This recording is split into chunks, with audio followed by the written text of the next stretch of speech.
to our second episode of the day. Super excited to obviously have with me, as you see on the screen, a special guest. His name is Brian Hill. We'll do a more thorough introduction, but Brian, go ahead and say hello, sir. Hello, everybody. I'm glad to be here. Thanks for having me. Yeah, it's gonna be a great conversation. We're gonna be talking about deliberate coaching, what that is, what what is, I guess. Well, this is really your I guess new instructor development program. Is that what we refer to it as, or coaching development program? Or Yep, that's exactly what it is. So yeah. So I'm really excited to see you putting this together, because I think those that are familiar with your teaching recognize you, and I always hear amazing feedback with just how awesome of a coach you are. And so for you to share your wealth of experience and knowledge through a like an instructor level program, I think is awesome.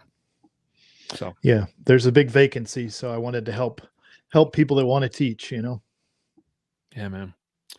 So we'll get into that. That'll be basically the focus of our conversation and the podcast here today. I know we may have some of you viewing or listening that that maybe aren't like a firearms instructor or coach or whatever, and that's okay, because I do think there will be lessons to benefit those of you that aren't in the teaching space, the teaching side of firearms or self-defense. So I'd encourage you to stick around and watch and listen, because I think there's a lot of, I mean, we start talking about oh, I'm having a momentary lapse here, but start talking about, well, first of all, like, what is being deliberate? I think in anything we do, I think that there's a lot of whether we're talking about deliberate practice, which I know you're real big on, or if we are talking about there we go, diagnostic. That's the word. I was like, I'm slipping on the word. Talking about diagnosing and stuff like that. Yeah. Like that's a really important skill for an instructor or coach to have, but it's also really valuable if you can pick up on some keys and tips of how to diagnose yourself. So we're gonna touch on a lot of those things today. I think it'll be a good episode. Yeah, everybody's got at least one client, and that's themselves. You know it. Well, let me know where you're watching from here today. Hello, Eric from North Carolina. I see you. So you're not too far from Brian down in Georgia there. So Eric, I'd consider it. I would definitely consider making a trip down Brian's way and taking a class from him, or even if he has one on the road in North Carolina. So, all righty. Well, should we get into it then? The actual podcast portion of the program. Sounds good. All right, let's do it. Make sure I have my show notes here handy. And so let's do it in 3, 2, 1. This is the Concealed Carry Podcast, Season 4, Episode 20. Man, hard to believe it. 20 episodes already in the season. This is actually the 650th episode total that we've ever done. That's crazy. Anyway, welcome to the Concealed Carry Podcast, part of the concealedcarry.com network, brought to you by Excess Sights. Today is Wednesday, December 15th, 2021. We are in that holiday season. I absolutely love this time of the year, and so we wish you absolute Merry Christmas and Happy Holidays, and hope that everyone is doing well wherever you are this holiday season.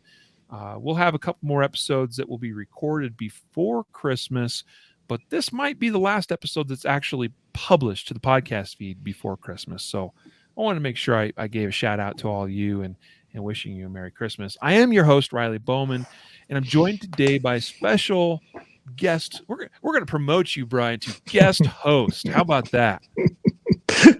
Outstanding. Been promoted from guest to guest host. That means it comes with some responsibilities, and the responsibilities, I guess, are sit there, look awesome, and answer all my questions. I will endeavor to persevere then. Folks, we welcome you. We're going to have a fantastic episode here today, talking with Brian Hill from the Complete Combatant about his newly coming out. I mean, the common term would be like an instructor development course that he calls deliberate coaching. And I'm really looking forward to getting into it with Brian. Here's the thing. We're going to be talking about things a lot, I think, from a kind of a coach or instructor perspective today, but I do want to encourage you to stick around, even if you're like, that's not me, I'm not into that. I do think there are going to be takeaways for those of you that are just trying to get better as shooters or concealed carriers or self-defenders, because there's going to be lessons along the way. As you just said a moment ago, before we went live with the recording of the podcast, Brian, that we all have at least one client, right? And who is that? It's ourselves. So, and I'll tell you, when you can start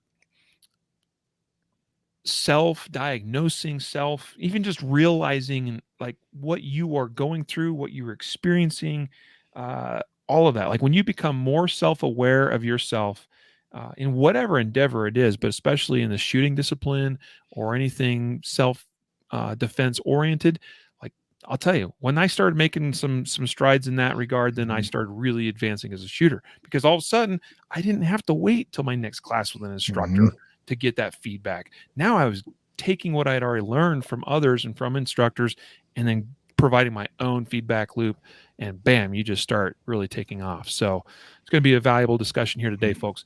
I do want to mention, first of all, that today's episode's honorary sponsor is Brian Hill's The Complete Combatant. You can find them at I say them, it's really Brian and Shelley, your wife. Yep. TheCompleteCombatant.com is your main website. And if you want to get a direct link to his page on deliberate coaching and learn about his schedule for attending this awesome 3-day instructor certification program, go to thecompleteCombatant.com/deliberate-coaching.html. The link's in the show notes. You don't have to memorize it. Just check the show notes. You'll find the link. Today's episode also sponsored by Guardian Nation, our membership program that we have at concealedcarry.com. We've got many of you members out there, and those of you that are members, you probably know, but maybe if you've forgotten or you haven't taken full advantage of it, we do have our Guardian Nation live broadcasts that we do once per month. In fact, this date we've done, I think, 50 Guardian Nation live broadcasts. We have one tonight with Chris Seipert at 7 p.m. Mountain Time. So I know for those of you, if you're hearing this or catching this podcast after the fact, you've probably missed it. But those of you listening or viewing live, hey, you still have a little time. It's 7 p.m. Mountain Time tonight. We're going to have Chris Seipert on. Brian Hill was on our GN. We call it GN Live for short. Last October 2020. So here's the thing. We have almost 80 hours of interviews with top instructors and subject matter experts across the industry in a variety of disciplines and subject matters. Brian's one of the many that have been on our GN Live broadcasts, but to participate and to be able to view that, or to go back in the archive in the library of videos from past shows, you got to be a member of Guardian Nation. So I'd encourage you to go to guardiannation.com and get signed up for the nation, for the membership there. We'd love to see you there. All right. And I'll also mention along with that we are pre-selling now tickets to the 2022 Guardian Conference, which Guardian Nation members get a significant discount. So take advantage of that. Speaking of which, Brian, I had you on my radar, bro. And I was like, I want to get Brian at the conference. And then I checked your schedule. And you're already booked. And I was like, go figure. So I'm going to tell you, though, September 16th to the 18th, I believe, are the dates of the Guardian Conference. If for some reason the course you have scheduled that weekend falls through and you want to get in on the Guardian Conference, I'd love to have you. You have a standing invitation, brother. I'd be honored. I'd love to do that. Unfortunately, my wife has scheduled me to work quite a bit next year. So, and fortunately at the same time. Fortunately and unfortunately. It's a good problem to have. It is. Right on, brother. So, Yeah. First of all, I want to make sure we do a quick just intro, kind of bio sort of level introduction with you to remind viewers, those or listeners, those that are not quite familiar with you, or maybe they've just Mhm. forgotten. Give us a little bit about your background. Obviously, you've been teaching for a long time, for Mhm. decades, in fact. Mhm. Not always in firearms, but Mhm. you have a lot of experience being a coach, being a teacher of students, and you've learned a lot through that process. But now you're a top tier national level firearms instructor, and so I mean, tell us kind of where it all began and how you got to where you are today. Yeah, this course has been 40 years in the making, is my going joke. It's I started teaching. I had a love and a passion for it, but I was involved in martial arts at the time. That's where I started. Took my first martial arts class in 1978, so it dates me quite a bit. I started teaching by 82, and I had taught full time as a private instructor from that point on until just recently. Last year, we shut our gym down with COVID, and I moved to full time firearms instructor because it was the right direction for me to move to. I had a brief stint in law enforcement, and I've learned a tremendous amount through my different, not only teaching people, but different jobs that I've had to hold.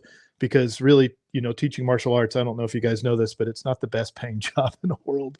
So we usually had two jobs going on at the same time. And my passion has always been to coach and help other people. Which is a different focus than to be the world's best competitor. I was a pretty good fighter and I got to a pretty high level, but I also not only taught a lot of people, but I developed coaches and programs. And in the Atlanta area alone, I probably can point to 30 or 40 people that are running full time schools directly from being in my program as a coach. And when I looked around in the firearms industry, I thought we have a lot of curriculum that is based on technical aspects of shooting, but we don't have a lot of coaching.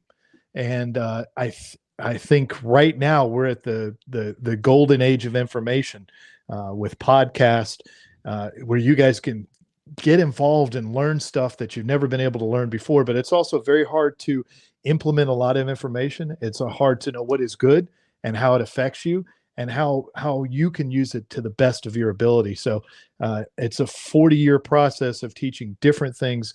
I've always loved shooting. It's always been a passion of mine. I did precision rifle. I teach carbine classes. I teach pistol. I teach integrated fighting programs like the Force Readiness program. But my real passion is I just love to teach. And I really get a kick out of, we always say, we like to see somebody get the moment. But what I truly love doing is exploring. And I was promised when I was a kid that I would go into space. That's what science fiction promised me. And well, that never happened. So, what's left to explore? We know most of the world, but the human being, we're just starting to realize how the mind works. We're actually got diagnostic tools to look what it looks like when we make decisions, how we perform at the highest level. And we're on the cutting edge of human performance right now. And it's very exciting to be involved in the firearms community because it's a little bit behind where some other sports are right now. And we're just starting to emerge out of the what I like to call personality over principle phase of development of skills. So that's it's hard to introduce yourself, but this is what I've been doing. This is what I love, and I'm very excited to share this with people and hopefully give them some shortcuts so they don't have to spend 40 years trying to figure this stuff out. Yeah.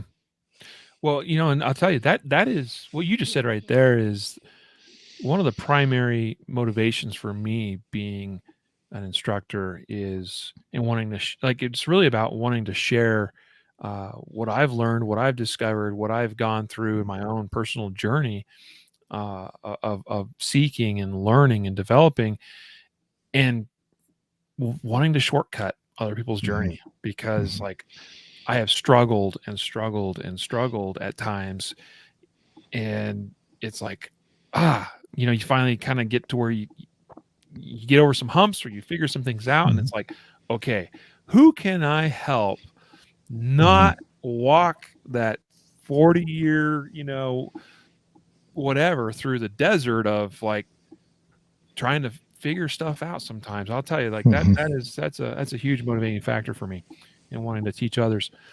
I also want to just say, Brian, Don't give up on your dream of going to space, my man. I know. It could still happen. I'm hoping, man. Maybe Elon Musk will adopt me and I could get a ride at least. It's certainly a lot more accessible than it ever was 2 Yep. decades, 3 decades ago. Yep. So, yeah, it's pretty crazy how the world just can change so fast. So I want to ask you real quick.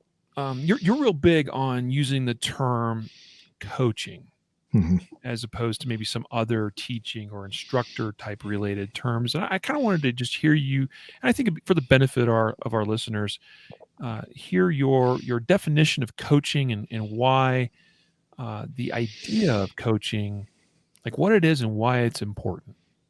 Okay. And I think that's a good question. We get caught up in words, and words matter. And somebody said this. I wish I could remember where the quote came from, but language is a virus. It infects us with ideas and concepts.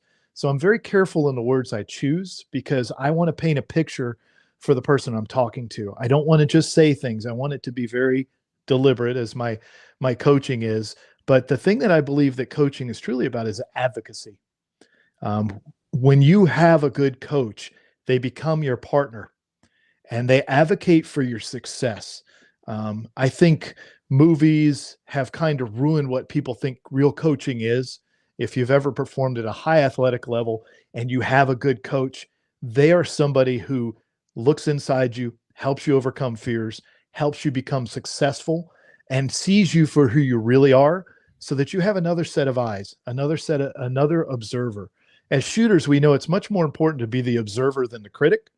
And it's the same thing in coaching. We truly need to observe the other person and see what actually is hidden from us, because as performers, you can't see yourself clearly 100% of the time. Even when you watch video, it's very difficult. Mm-hmm. And it just takes a moment of somebody who is insightful and who is attentive, who has mastered the ability to put themselves in your place and allow themselves to kind of think about what you're feeling, how you're seeing, how you're performing, and has watched this pattern in other people so they can recognize it very quickly. And oftentimes people think of as an instructor as somebody who merely provides instruction and they give you the information and it's up for you to fix it. But if you have this mentor advocacy relationship, and I know you have a pretty good one with a pretty good shooter that you've talked about in class, it Mhm. matters because you can talk about concepts, you can talk about what you're feeling at the moment that you're executing, you can ask crazy questions. The other person will ask you what you're seeing and feeling and bring you mindfully to what you're doing, which allows you to make progress because the essential key is immediate feedback and progress. If you don't get immediate feedback and you're not focused, and you can't have enough of a skill challenge. The science says about 4% over our level of competency is where we need to be challenged at. And I'm sure we'll get into that a little bit. But focus, immediate feedback, and just enough challenge is what a good coach can provide for you. And they can watch and see how you perform and see that the coaching triad is technical, psychological, and physiological. How does your body work? How does your mind work? And do you have the competency skills to perform this? Is why I call it coaching. And I think it's a great honorific to be a coach because I'm purely involved in your progress. And Yeah. that's my product is another person's progress. My legacy is helping somebody get better and essentially get better than me if I can. Yeah. I'm not competing against them. We're working together, and that's a unique thing. It's a great privilege to do that. I'm very excited to share this idea with people to get them thinking about this. And I got to tell you, I know some of you are just here for defensive shooting. You are your own coach. You always will be. And the way that you talk and interact and diagnose yourself is tremendously important because you can spend years of wasted time. Trust a guy who started martial arts in the 70s. I wasted a lot of time on things, Mm-hmm. and I had to open up my mind and see what's really there and what really needs to be done. And it's hard for human beings to face those dark spaces sometimes. Mm-hmm. I know you made a lot of progress in the last year, and it probably came from a different direction than you expected it to come from. Oftentimes for people, it's either letting go or it is gaining enough processing to trust themselves. And that's where we see the real progress is made, because human beings are pretty good at what we do. And if we can cue into that as soon as we can, coach can help shortcut that. The Olympic Center said it's about a 25% difference between a coached and an uncoached person. And God, I would take a 25% bump in anything, Mhm. salary, interest, better shooting scores, time. 25% is a huge difference. So that's my idea on coaching, why it's important for people. That's a great statistic, even just to pull out and throw out there Mhm. like that, because I mean, it really, I think, just immediately shows the importance Mhm. of having a coach. I Mhm. mean, I'll tell you, for me, and I think this is one of the challenges with something like shooting is it's such a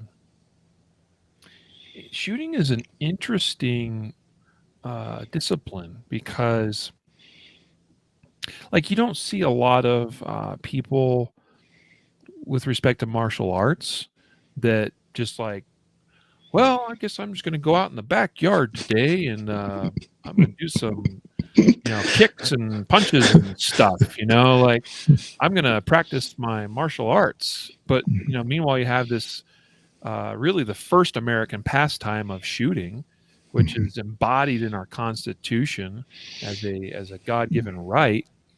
And, you know, I mean, like anybody in their neighbor and their well, almost their dog, can grab a gun and go out in the backyard where appropriate or to the shooting range and just shoot.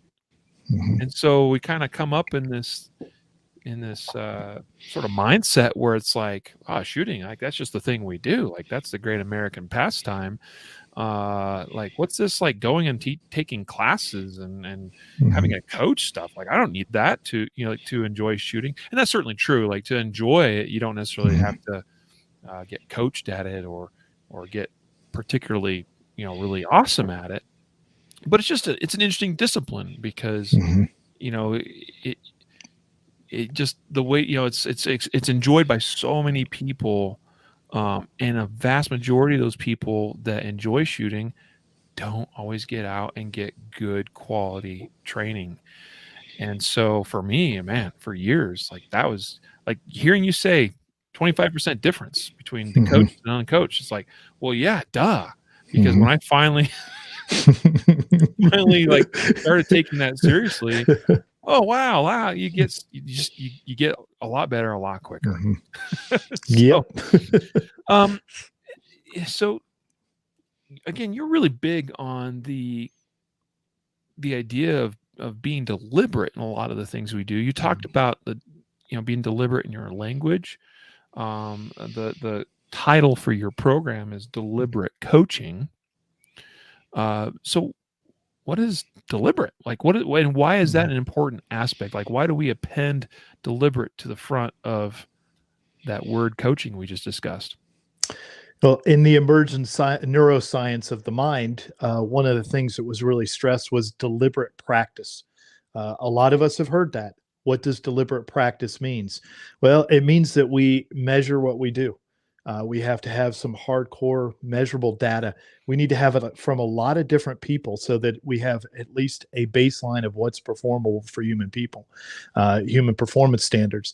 The other side of that is that we also we're evolving so quickly right now as shooting. Let's take the bill drill. You know, 5 years ago, a 2 second bill drill was pretty good. It's Yeah. very common now. It's very common. And we're seeing, bill drills from 180s, 170s from concealment, which was thought nigh impossible. And what we see in sports a lot of times, I'm going to use this analogy because it's probably the best for this question, is Jesse Owens won a lot of gold level medals in the Olympics. Now, Usain Bolt, his scores are a lot better than Jesse Owens. So people look at that and they say, well, human beings got better. But some very creative engineers looked at some things that were different between the two races. And there were three things that were significantly different between Jesse Owens' time and Usain Bolt's. One was shoes, much Mm. better shoes, which allow you to run faster. All right. Any of you that played basketball in Chucks, they're really cool, but they're not real supportive. They let you turn your ankles. So better shoes have come a long way. The other Mhm. thing is the track surface changed tremendously. Owens was running on ash. Now we have these synthetic track surfaces that allow us to run quicker. And the final thing was he didn't start out of blocks. He had to dig holes. Usain started out of blocks. Once you factor in the differences between those performance metrics, instead of beating Jesse Owens by 14 steps overall, he beats him by 2 steps, because those are coaching and technological advances that are deliberate. We need better equipment. We need better methodology. We need better ways to measure what we're doing. And then, of course, we need a practice that allows us to move forward quickly. And the problem with a lack of deliberateness is we do what we like and we avoid what we don't like. And therefore, we get really good at parts of things, but the wholes become really difficult. And in martial arts, the feedback is, well, if you're in a living martial art, you either spar or roll with somebody, and then you get destroyed, and you're like, well, that didn't work at all. So now I've got the immediate feedback. But shooting doesn't have that. And I know you stress this. I haven't seen your complete course, but I got to sample it at primary and secondary. You stress a lot of being able to see at a high level and calling your shots, because that's immediate. And therefore, I'm not looking to a target. I'm not looking to a validation. I immediately get feedback, and we use the greatest sensory apparatus that exists in the universe right now, which is our mind. And that's why deliberate is very important, because I should always be measuring that. The only problem for human beings is we're emotional by nature. Not all of us, but a lot of us have a lot of emotion, and we tend to talk to ourselves poorly. So whenever we criticize ourselves, we enter a fight or flight zone, because we start yelling and screaming at ourselves inside and telling us how bad we are.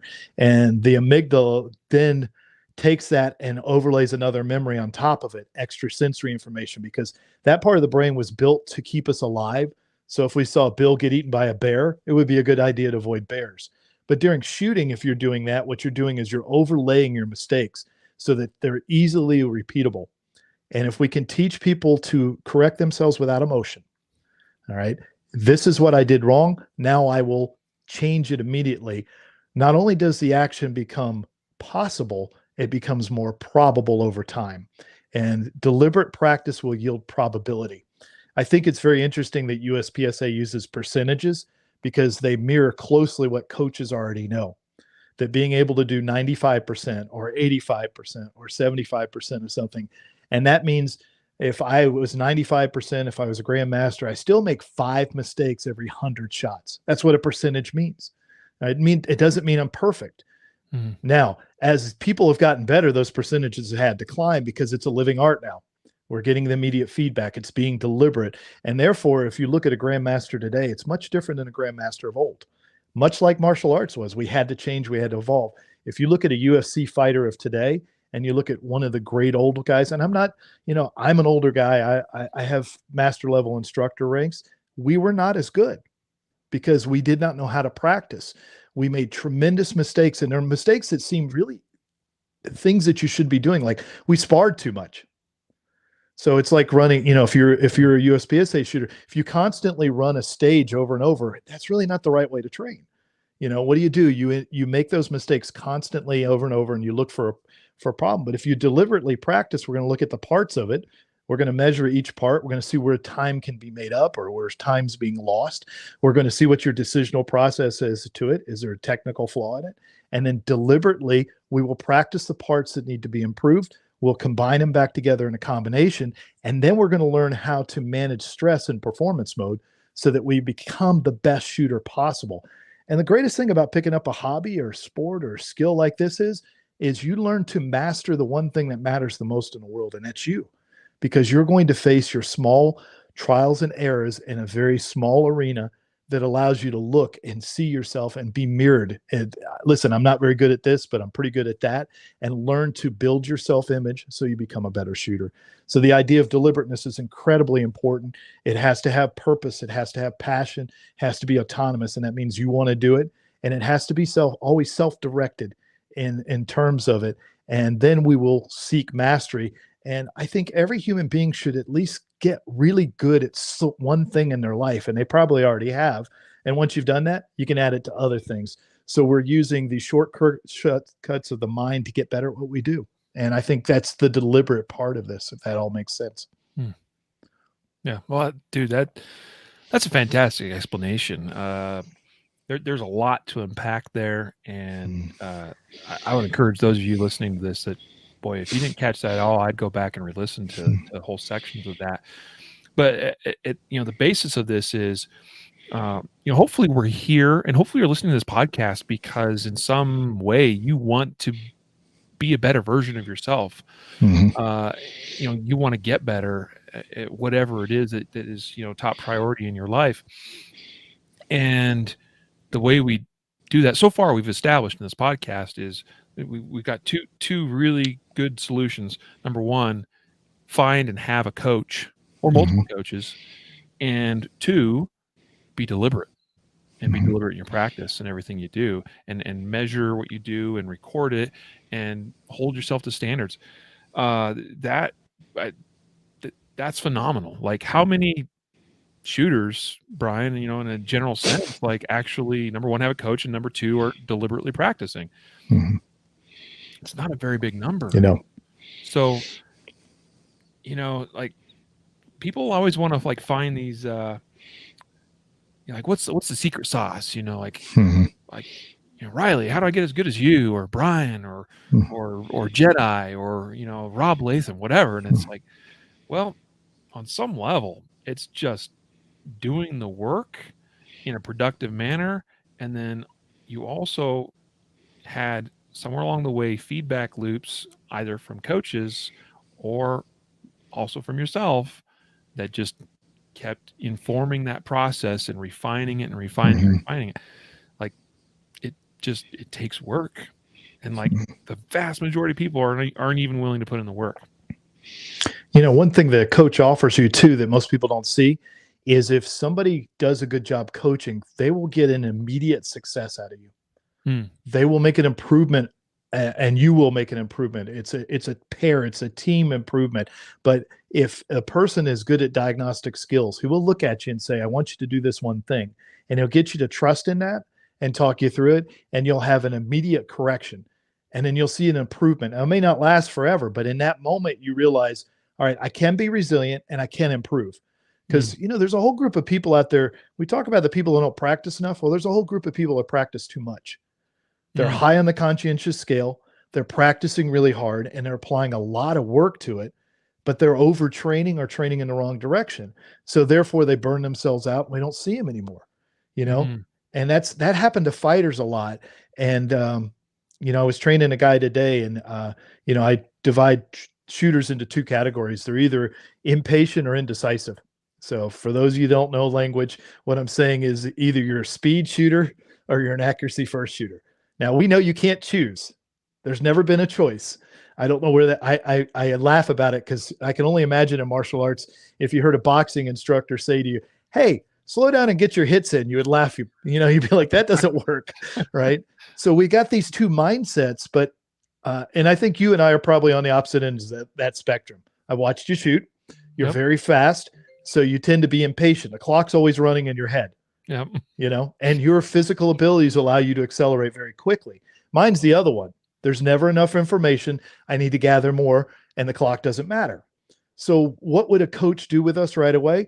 They're going to give you a modicum of control, not slow you down, not speed you up. And that control is going to come through visual processing and trusting in your intuitive ability to do what you're doing and know that it's right.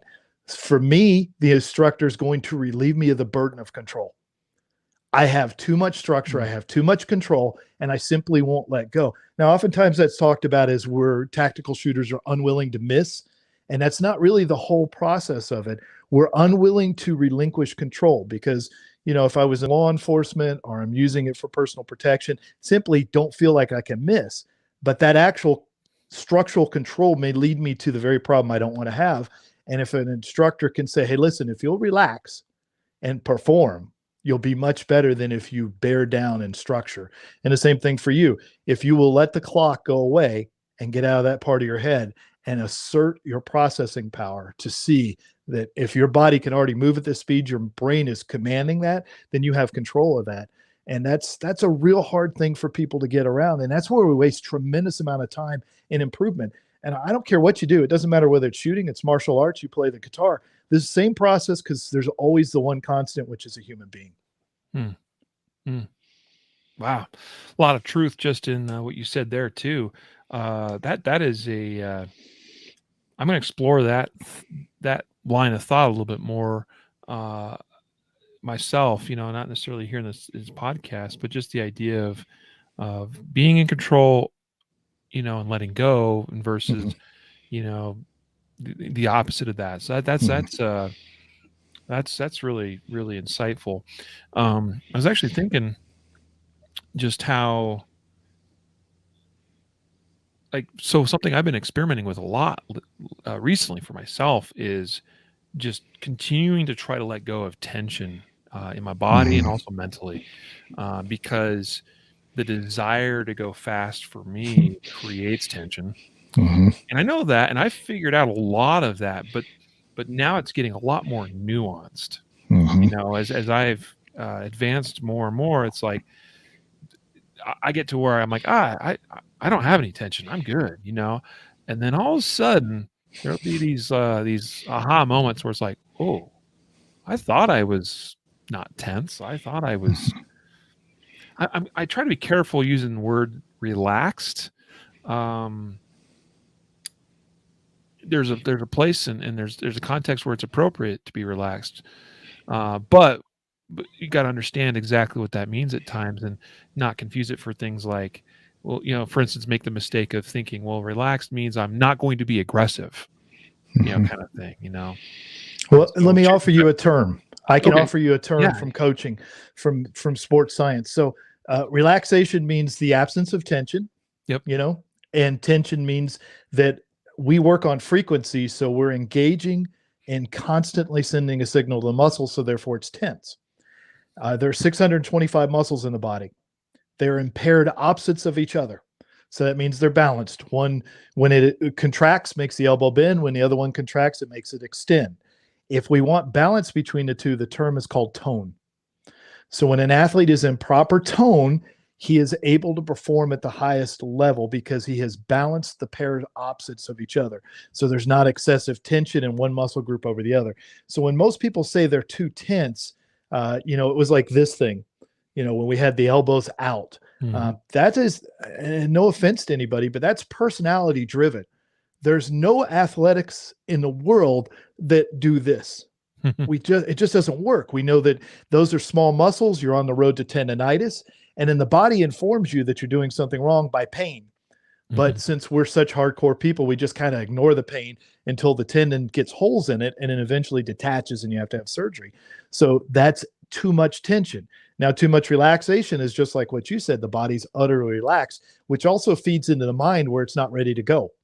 So if we can yep, hold ourselves in between those balanced opposites, which is all sports, I need to be toned up, ready to go, and allow myself to perform at the level. And that's not something that needs to be consciously controlled, but it needs to be observed. hmm And I know you're a big fan of this too, because I heard you speak on it, but the observer is the part of the mind that we need to engage. And most instructors or shooters think that they're not using their whole brain, but we know from MRIs you're using 100%. And actually, if you want to be a good shooter, you need to turn about 90% of it off. So the frontal cortex needs to be eliminated from shooting because it critiques things, it tells time, and it keeps you separate from what you're doing. So when you yep, get into that flow state and you've done it, where you run a drill and you're like, that's not that fast. You look at the timer, you're like, good Lord, it didn't feel fast. Therefore, hmm our feeling of tension or flow or time always interferes with the actual outcome. So we got to immediately feed back the success that was too much tension, that was too little tension. It's always going to be, we kind of swing back and forth until we get into it. And then if we get outcome focused, which I know happens to matches, and you're so worried about pushing, as soon as you rush, try, or hurry or push, then you create tension again because the desire is outside of you instead of yeah, just allowing your body to modulate this. So I use the word tone a lot, and I look for that in people where there's not excess or absence of what they need. yeah. Guys, this is why we bring Brian on, and this is why I like Brian and I like talking to Brian because, man, you are a true wordsmith, sir. You are, and I know that, like, you're just practicing what you preach, which is words matter, words mean things. and you're very deliberate in your delivery of those words. So that's why we got you on. So Thank continuing you. on with deliberate coaching, uh, you have here listed 3 additional words. I'm not sure quite how to categorize these necessarily. I'll let you speak to that, but you have here listed diagnostic, predictive, adaptive. Yeah. It sounds like we need to have like the dude that always does the movie previews, like reading the title of your course. Deliberate coaching, diagnostic, predictive, adaptive. It's very intriguing. Yeah. But let's break this down a little bit. We've touched a little bit on the diagnostic aspect here, Mhm. but let's break that down a little bit and why that's so key. And again, there's been I think some segues from what we were talking Mhm. about with deliberateness into the diagnostic piece. But looking at it from the perspective of your instructor certification program here, uh, what are the diagnostic skills we need to be familiar with, and and how do we, not only from a third person observer coaching point of view, but also I think with ourselves, like what kind of Mhm. insights do you have with regards to diagnostic?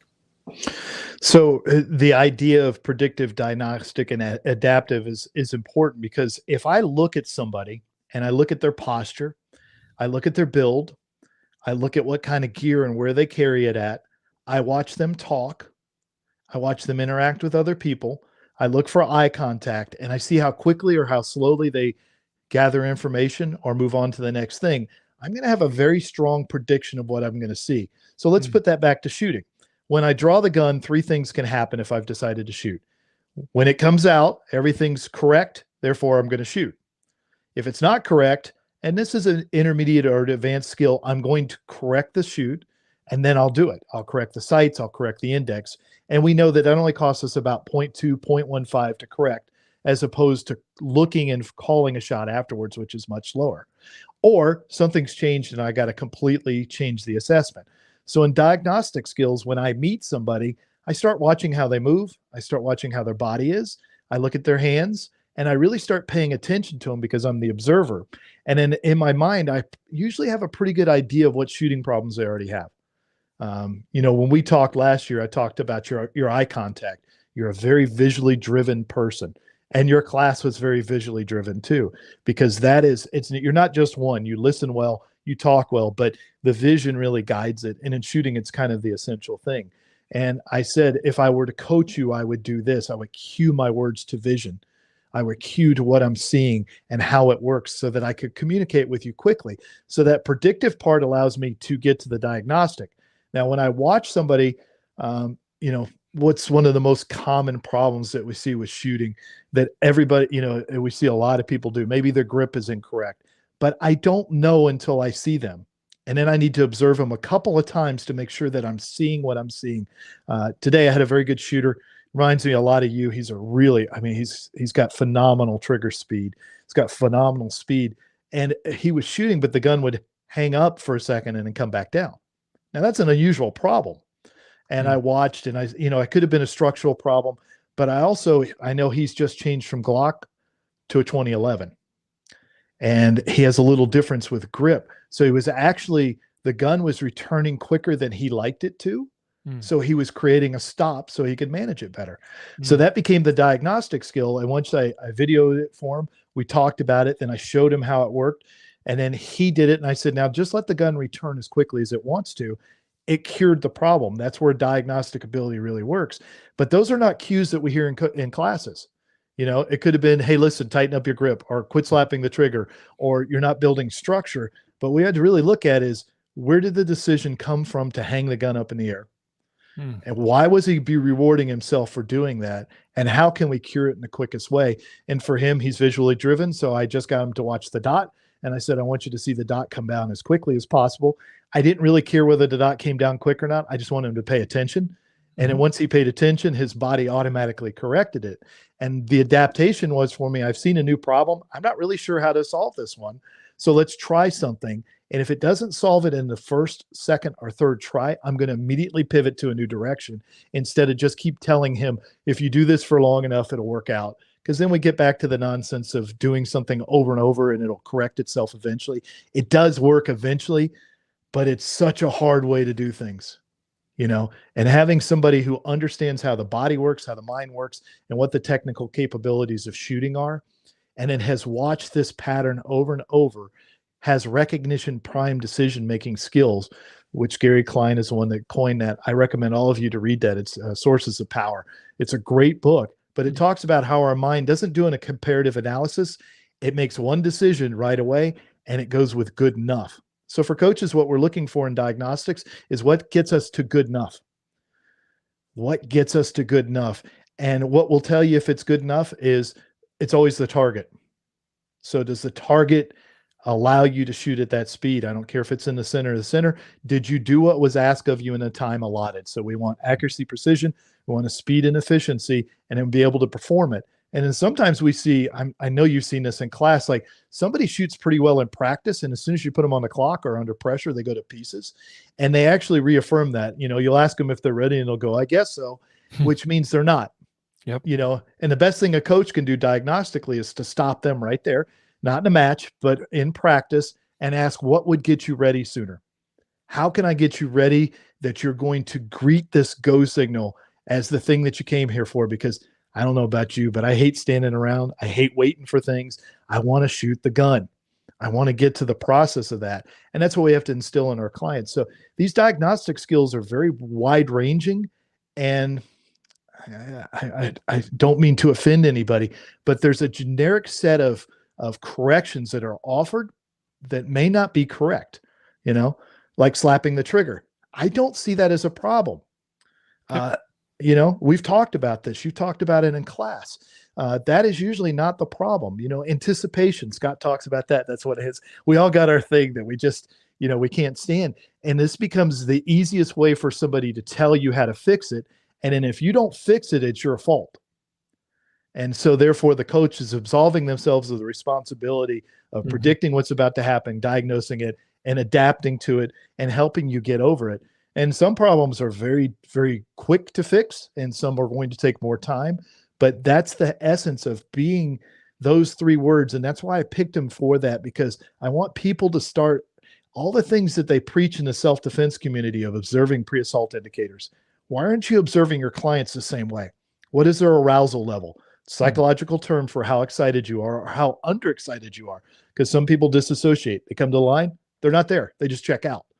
And then they go on autopilot, hope it all works out. And some people are too excited.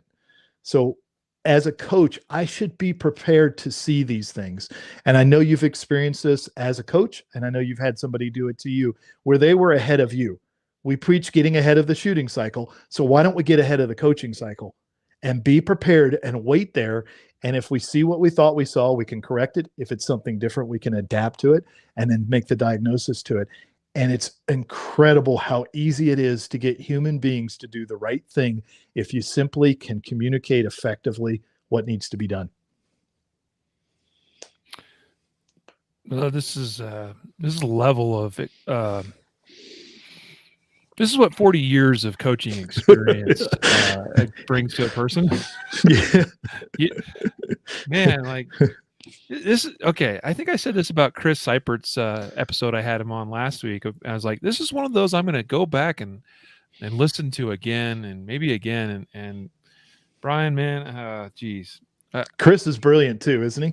Yeah. Oh, he's a very intelligent individual and an absolute joy to speak with. I wrote down Sources of Power, Gary Klein. Yeah. All right. Got to go look that up. Got to read that, especially if you recommend it. And it's on Audible. So if you can't read, just get Audible. You can do it in the background. It works great. Awesome. Even better, because that means my next time on the road or traveling, whatever, I can just plug that in. So there's something worthwhile writing down, folks. So I hope you'll do that as well.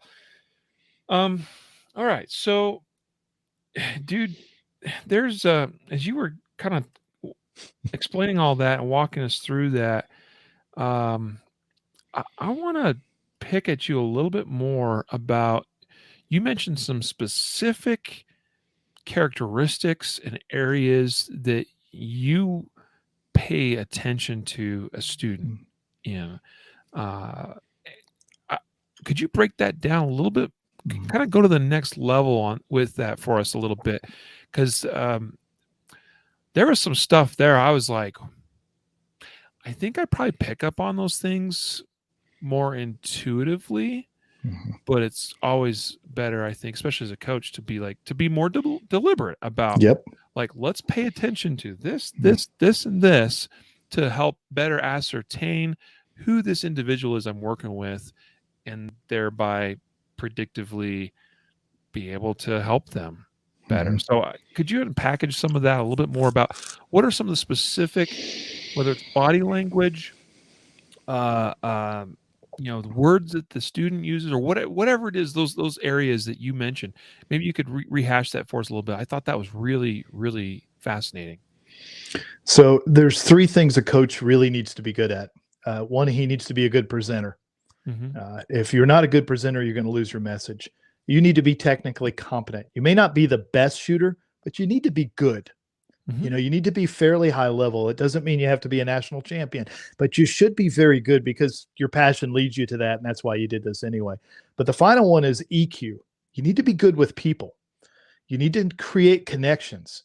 And one thing that I've noticed this year, I got to train with a lot of people, is some people don't connect with their students at all. They put a show on, you take their class, you get the show, and then that's it. They never see or talk to you or even recognize you or even know if you were in the class because there's no real connection. When I teach somebody, and I'm going to tell you, for you guys that aren't going to be teachers, you can do this for yourself. You should videotape yourself in the process of something so you can watch for these cues, because they work for everybody. But I watch for somebody to get out of the car coming to my class if I can, because I will see them in a moment that's unguarded. I'll see how they get their equipment out. I'll see how they check things. You know, you're going to see everybody check to see if, especially in the tactical community, if they have a gun on. So we have a pre-assault indicator. We see how it is. I can see whether they look around the parking lot.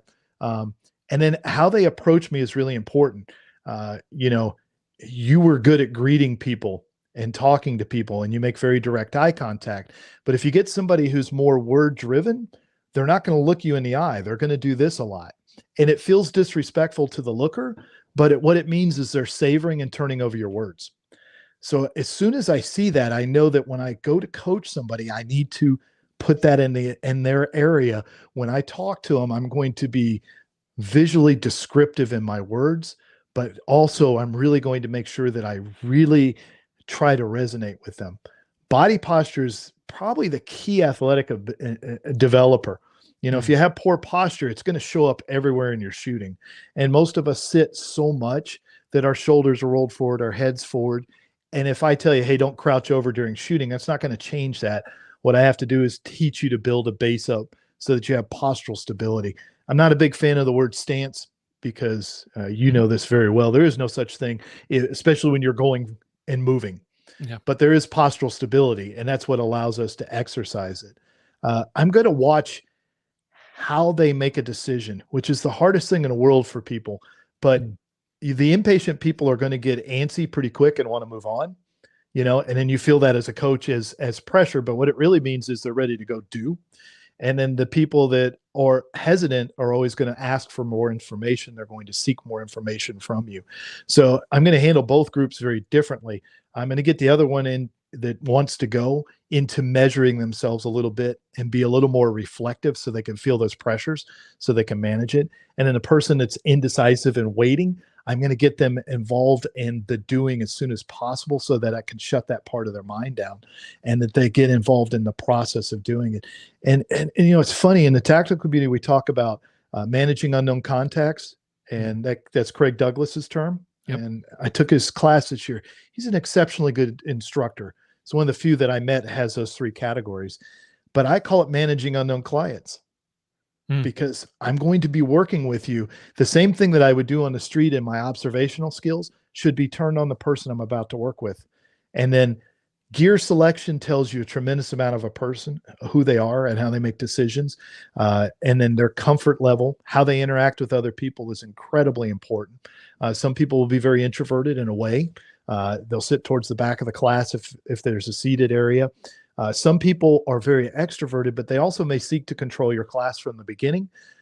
We say there's no dumb questions, but there is controlling, manipulating, and showing how much you know questions. And those are things the instructor has to get control of, because he'll lose structure of the class very quickly.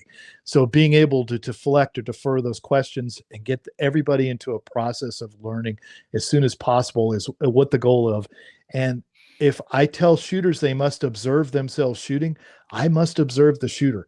And that's the key thing. And it's funny, if you said on an intuitive level, there's the explicit and the implicit system, which is from thinking fast and slow. Or we call it, we're logic and intuition. Intuition is good at recognizing patterns. And the advantage of knowing this in your coaching is when you recognize the pattern, you can trust it, which I got to imagine in your shooting was probably the hard part. When you got really fast, you couldn't trust it, because you'd end up miking sometimes, or it would be too much.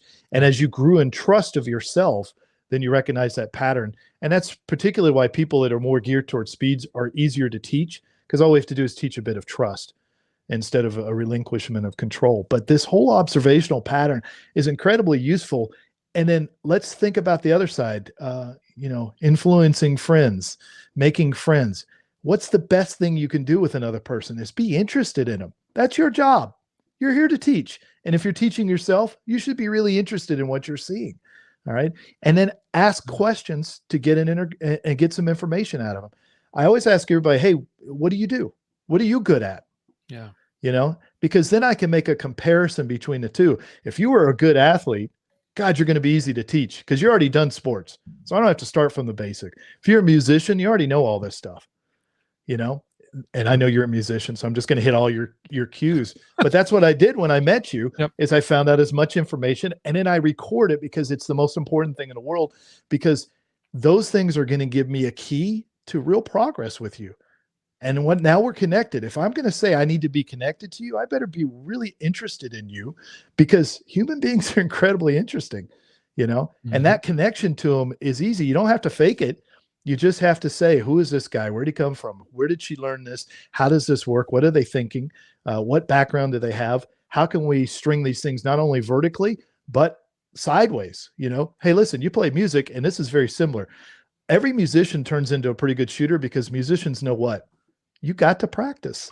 Yeah. And you got to practice in a structured manner. You just don't play songs. You play scales and you do repetitive stuff. And you know that there's really varying degrees of success in music. You could be a pretty good musician for most people, but then you get in a room and you're like, wow, those guys are really incredible. So they're easier to teach because their expectations are already well managed. So as a shooter, it's easy to put that together. Same thing with a martial artist. We all started as a white belt. We're not very good at the beginning, and you get crushed a lot. And if you get a good coach, he teaches you how to be resilient, get over that, you get better. So that's my idea in that area. And I hope I answered the question. I get a little long-winded with it, but it's a good question. And it always shocks me when people are not interested in their clients. I'm like, why are you teaching? Is it just about your show? Which is nothing wrong with that. Some people want to go to the show. It's great. This guy did a lot of things. He's really cool. And being successful as a competitor or being successful as a tier 1 operator doesn't mean you're a good teacher. Yeah. Those things don't go together, but it does mean that some of people have both, like you mentioned, Rob Latham, he's done both very well, which is rare. But he also had a great partner at the beginning of his training, which was Brian Enos, which, I feel like we're kind of on the same thing. Yep. I'm the Zen warrior. You're the logic warrior. And what a great conversation you and I should have. So I'm always seeking out somebody incredibly different than I am so that I can talk to them. And the scientific method is we always should be falsifying our hypothesis. People forget that. So if you can falsify it, and I'm going to give you a little credit now. I know it's your show. It's awesome. But you're a good coach, and you taught me two things in what did we have? 3.5 hours, 4 hours of primary and secondary.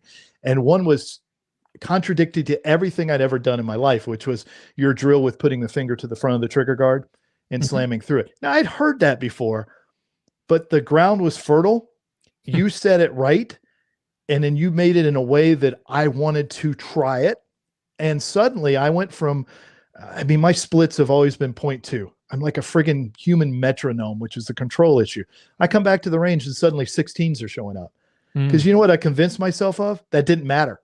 Something I was doing didn't matter. And the other thing that you convinced me of is the wider I made my vision, the more accurate I became. What a great gift you gave me. And I spent 3 months just working on those things. And now I teach them in class. I attribute you, you know, and I know you got them from somewhere else, but I don't care. You're the first source to be. And that helps us grow. And you presented something that was contradictory to my thinking, which is what I needed as a coach, you know, and it helped me grow tremendously. And, you know, I was shooting today and, you know, suddenly I've got splits like I always wanted them, you know, but there's no work involved. And then I went to AJ Zito and Tim Herron's Train for Mastery class, because if you're a coach, you better never stop training. Yep. You know, because things are growing. But Tim came up and did something, and you know, we're talking about too much tension. He grabbed my right arm and he just squeezed my bicep. Because you feel that? And I was like, yeah. And he goes, that's too much. He goes, if you relax your right arm, you're going to be faster. But part of me was like, nah, I got to grip the gun. Both hands have to be good, you know? So I came back and I kept working on it, and suddenly everything got faster and smoother because I was doing too much, you know? And honestly, I got to tell you, that's what coaching is. It's very seldom too little. It's almost always too much of something. So I want to give you some credit on that, but I wanted you to know the impact you made and that you're doing a good job. And I'm giving you a feedback so that you improve. And there was a connection there. And you generally like to connect with people. I watch you do it. You like them to work, and you like to explore the ends of human performance. So that's what good coaches do. And that's not a taught skill, but it should be. There's a plug. Yeah. You know? Yeah. Dang. Well, first of all, I'm humbled to, you know, hear your words, and,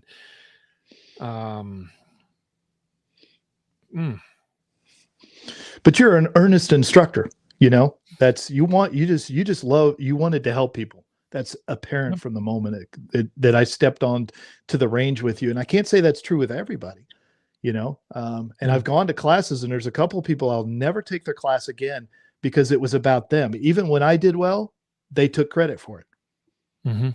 You know? So what are you teaching the student at that point? What are you teaching your client? That they're dependent upon you, and that runs out of it. And if you're a really good instructor, people won't even know that you improved them. They'll just get better. So you did a great job on that. And it's, guys, this is not to plug him or anything, but I wanted to share an experience because he asked me about something, and this is the feedback loop. It's important. And Riley is an up and coming, you know, instructor. And that always feels odd, doesn't it? How long you been shooting? So I would say like 10 years, like in a semi-serious manner, you know? Yeah. You came out of nowhere. That's what they always say, right? You just, but it's not true. There's always 10 years of development because that's what expertise really requires. It's not a mark. It's not a time mark, but that's the exploratory process. And then you start feeling confident and you can teach on that. And, you know, I'm very excited to see guys like you coming up. That's why I created a course like this, because it's going to be technically agnostic. I don't care about the technical side very much, as long as it, you know, because we know there's some variations in grip. There's some variation in trigger press, all those things. There's the idea of fundamentals is kind of flawed. You know, it has to be a certain way. That's not true. Hand size matters, speed matters, vision matters, all that stuff matters. So we got to find the sweet spot for you. And so what I'm going to teach is going to be technically agnostic, but I'm going to ask the person teaching it not only to defend it, but to destroy it. Because you should take the other side of your position and see what the flaws in it is. You know, how often do you change your mind, Riley, about technical skills?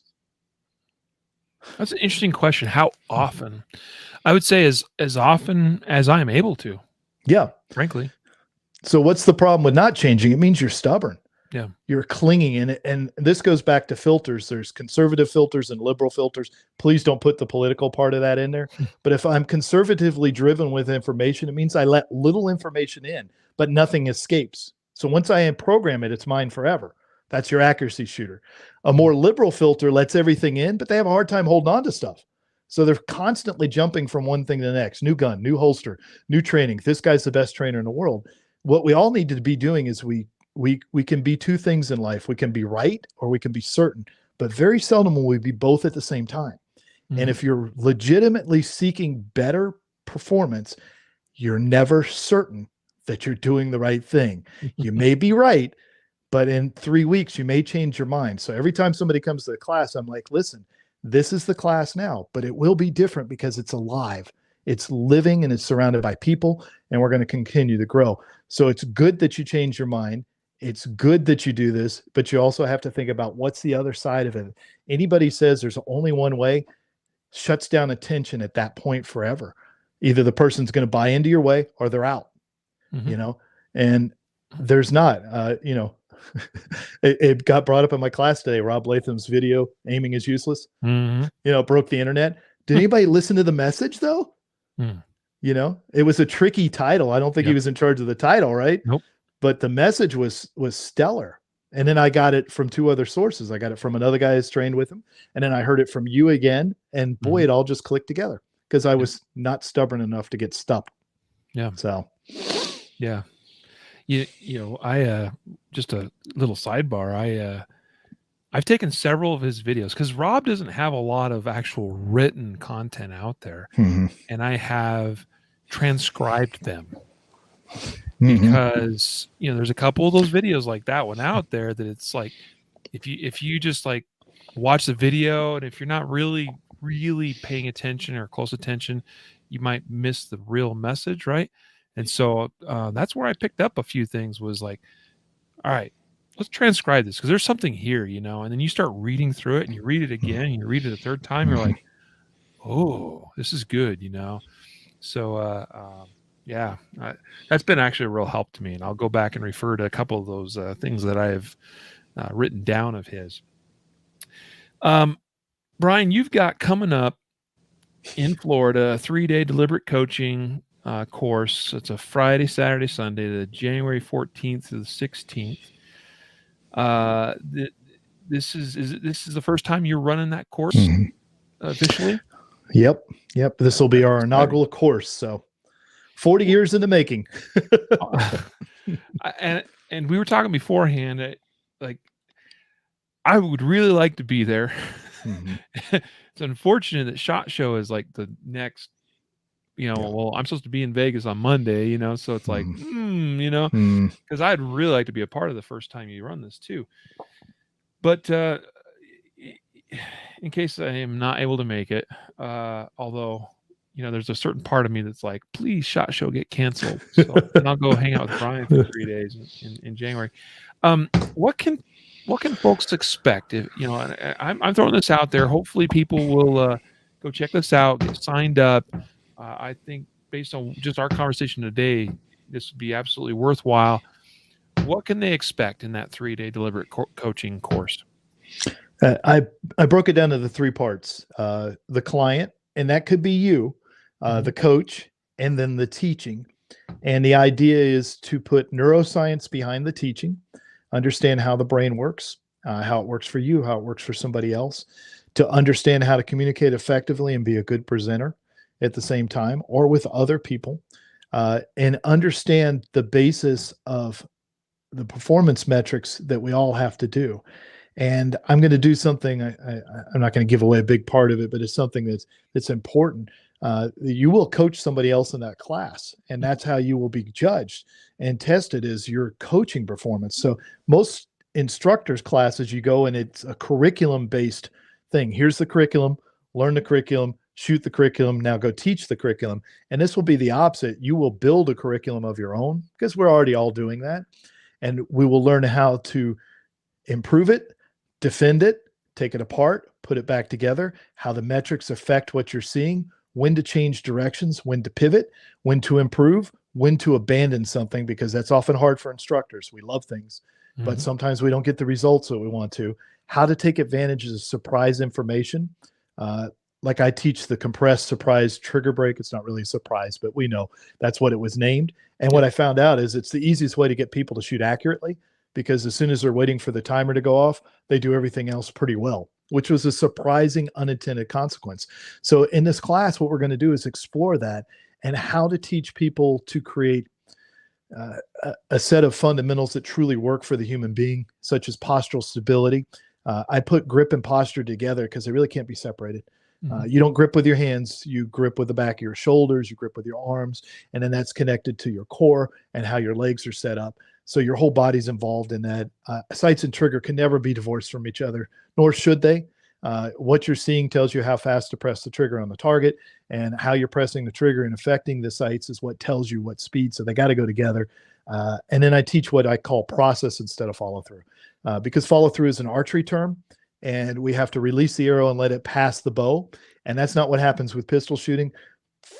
Frankly, from the moment we press, the dot is beginning to lift. So what we need to record is where it lifted from, and then be ready to track it back in a predictive manner, because we know we can either shoot deliberately, reactively, or predictively. So we'll work these concepts. And what I'm going to do is give people a chance to explore them with another group and really see how they integrate with their own style of shooting, with their own style of teaching, or with their own style of just being better at who they are. And they'll be able to make a better course, a better program for themselves. And hopefully it will shortcut the god awful amount of time that I wasted on dead curriculums that didn't get people where they should. And I have great regrets about that, because a large majority of my career was wasted on things that didn't matter. And I would like to save people that process, and I'd like to get them to the point where they can think critically about this and get better at what they do. Amen, brother. Yeah. That's awesome. Well, like I said, folks, I think this would be a wonderful opportunity for you to consider attending. So go to Brian's website, thecompletecombatant.com, click on schedule, 2022 schedule. You'll see right there, very first thing, very first course of the year that you've got on the calendar, the 3-day deliberate coaching course. So in Florida should be nice that time of year. So I head there next week. I'll let you know. I'm teaching a class this weekend, so it looks like it's going to be 80 degrees. Yeah. No off seasons in Florida. In my previous life, back when I was in the construction industry, I used to attend the International Builder Show in Orange County. Oh, that sounds like fun. Every January, I did that for I don't know, 4 or 5 years, something like that. And I always enjoyed it. I mean, occasionally it'd be a little bit rainy or something, but it's a good time of year to be in Florida, that's for sure. Amen. Well, cool, man. Do you feel like, I mean, I feel like there's so much I got to go back and almost re-listen to, just for my own personal sake, to unpackage it and think through it and start, reconciling a lot of what we discussed with what I already know, what I think I knew, what I think I understood, and just figuring out, where it applies to me and in where I'm at in my life currently, and as an instructor and as a coach. But do you feel like we've done it justice as far as what we brought you here to talk about for today? And if so, I mean, what final words would you like to leave with our audience before we let you go? So let me give you the improvement words. It's not the technical skill. Somewhere inside you resides the decision to do something. And we have to understand what's driving us to decide to do something. You can have somebody teach you to press a trigger or grip the gun correctly and still make the wrong decision over and over. So if you start to understand how you work at a deep level and the pressures that you're bringing to bear that may be conscious and unconscious, you can quickly rephrase your consciousness to shoot better. We're not teaching you skills. We're teaching you a different level of consciousness, which means that's where real performance is. You've heard athletes say that it's 90% mental. This is what they mean, is how do we decide under pressure to perform well? And if you get anything out of this, I want you to examine your decisional model and then look at recognition prime decisions. Is a great place to start. And he gives you 3 industries that do a really good job: firefighting, the medical industry, and aviation, because lives are on the line. It matters. And you got to make quick decisions, and they got to be good enough. And if we can get you guys all to good enough, you get success, and then your image builds. And once your image builds, you become unshakable. I have a mantra that I say to myself before I shoot every time. I say, I'm accurate, I'm consistent, I'm efficient, and I'm disciplined. And I understand the requirements of the target relative to the goal that I'm trying to achieve. So if you say anything, hey, Brian, don't shoot a mic, you can't shake me anymore. I'm unflappable at that point because I've been locked in a cage to fight another human being. So I'm not going to talk anything to myself, but I'm going to be prepared. My self-image guides me. That's Lenny Basham's work. He was, with winning in mind. You should think about that. Build the image, build the success, make the probable possible all the time, and then increase it so that you can do it at least 9 out of 10 times. And you're really going to enjoy shooting, because let's not forget, this is fun too. It's Mm-hmm. deadly serious, but our primitive minds love to shoot. They love to throw things at things. Little boys grow up with slingshots for a reason. They throw rocks at the lake. We enjoy this, and there's a real process of self-discovery. I'm starting to sound like some sort of personal guru, but it starts always with you and the decisional process. So Awesome final words there. And again, we appreciate you and your time here today, Brian. I think you've given us a lot to think about. Um, and I've thoroughly enjoyed my time with you, as I always do. Should probably utilize you more as a resource more often. So, dude, I can't wait to shoot with you again, man. You know, we're on the circuit, aren't we? yeah, yeah. Well, you definitely more so than I, But as far as getting out there and teaching, but I will be. I'm sure we'll cross and paths with you this year, and Yep. I do look forward to it. Again, folks, today, Brian and Shelley Hill's company, the Complete Combatant, honorary sponsors of this episode, thecompletecombatant.com. And then also one more shout out to our other episode sponsor, which of course is ourselves in our Guardian Nation membership program. We encourage you to give that a look. Take it, take full advantage of the many, many, many hours of training content, informational content, educational content that's in the members area, and also other great benefits being part of that program. So with that, we're gonna sign on out of here. We're gonna let you go, and I'm gonna wish you again most merriest of Christmases and happiest of holidays. Not only you, Brian and Shelley, but also all of our listeners and viewers out there in the Concealed Carry podcast land. And until I see you again, or if I don't talk to you before, although I hope to, because we should do so. If I don't talk to you before your course in January, I hope that inaugural course goes off with just resounding success. Well, thank you. Thank you for having me. And I appreciate everything you do. And I appreciate the venue and your viewership and listenership for the chance to talk to them. And I hope some small part of me hopes that it made a difference for somebody, because that's the goal always. So happy Christmas and Merry New Year and all that stuff to you guys. Yeah, absolutely. So, folks, with that, we're going to let you go. And until next time, we remind you to train right, train often, and train safe so you can fight hard, fight fast, and fight true. Take care.